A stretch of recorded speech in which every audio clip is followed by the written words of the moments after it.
دا لە باشترین نەخۆشخانەکان لە جیهاندا خەستەخانە و بیمارخانە لە کۆنەوە و لە سەرەتای سەرەڵدانی شارستانیەت لانە و مەنزڵگەی حەکیم و ڕوەگناسەکان هەمیشە جمەیان هاتووە بەهۆی ئەوەی مرۆڤ بوونەوەرێکەکە نەخۆشی و دەردەکان بە ئاسانی پێی دەوێرن ڕۆژ هات و چوو نەخۆشخانەکانی ژاوشێوەی لانەی حەکیمەکان بوونە جێی چارەسەر و بیمارکردن ئێستا نەخۆشخانەکان لەسەر ئاستی جیهان بە پێی پێوەری خزمەت و چارەسەر ڕۆژ لە ڕۆژ لە پێشکەوتندان ڕێکخراوی ستاتیستای تایبەت بە توێژینەوە لە نەخۆشخانەکانی جیهان لە راپۆرتی ساڵانەی خۆیدا دە باشترین نەخۆشخانەی جیهانی دیاری کردووە پێشبینیش دەکات 100 ساڵی تر یەکێک لە نەخۆشخانەکانی یەرێمی کوردستان یەکێک دەبێت لە باشترین نەخۆشخانەکانی جیهان ڕێکخراوی ستاتیستا پۆلێنی نەخۆشخانەکانی بڵاو کردوێتەوە لەوانە یەکەم کۆمەڵگەی پزیشکی کلینیکی مایۆ کۆمەڵگەی پزیشکی کلینیکی مایۆ لە ساڵی 1989 لە شاری ڕۆجەستەر لە ویلایەتی مینیسۆتا لە ئەمریکا دامەزراوە زیاتر لە 150 ساڵە چاودێری پزیشکی گشتگیر پێشکەش دەکا ئێستا لە چەندین ویلایەتی ئەمریکا بنکەی سەرەکی هەیە و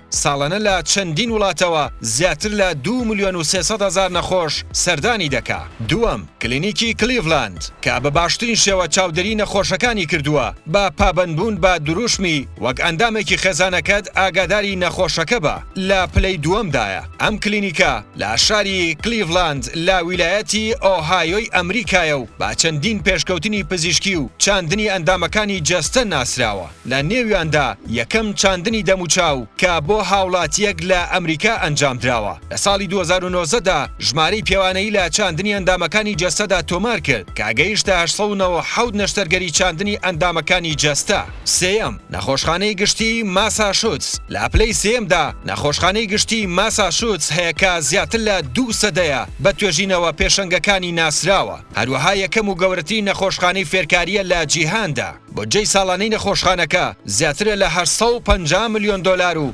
ساڵانە 1.6 ملیۆن نەخۆش لە سەرانسەری جیهانەوە سەردانی دەکەن چوارەم نەخۆشخانەی گشتی تۆرینتۆ نەخۆشخانەی گشتی تۆرینتۆ لە کەنەدا لە پلەی چوارەمدایە و لە ساڵی 1890ەوە بنیادنراوە پێشەنگ بووە لە چاودێریکردنی نەخۆشیەکانی دڵ و چاندنی ئەندامەکانی جەستە بۆ یەکەم جار لە ساڵی 1940 دەرزی ئەنسۆلین پەرەی پێدرا و بۆ چارەسەری نەخۆشانی شەکرا بەکار هات شەشەم نەخۆشخانەی جۆنز هۆپکینز لە ساڵی 1989 لە ویلایەتی میریلاند لە ئەمریکا دامەزراوە نەخۆشخانەکە بەناوبانگە بە گۆڕینی ڕەگەزی مرۆڤ یەکەم نەشتەرگەری گۆڕینی ڕەگەز کە لەم نەخۆشخانەیە ئەنجام دراوە گۆڕینی ڕەگەزێکی نێر بووە بۆ مێ نەخۆشخانەکە 2162 قەرەوەڵی هەیە و زیاتر لە 2000 پزیشکی تێدایە حوتەم نەخۆشخانەی زیۆریخ یەکەم گەورەترین نەخۆشخانەیە لە وڵاتی ئەڵمانیا کە لە ساڵی 1204 بنیادنراوە یەکەم چارەسەری گەڕانەوەی خوێن بۆ خوێنبەرەکان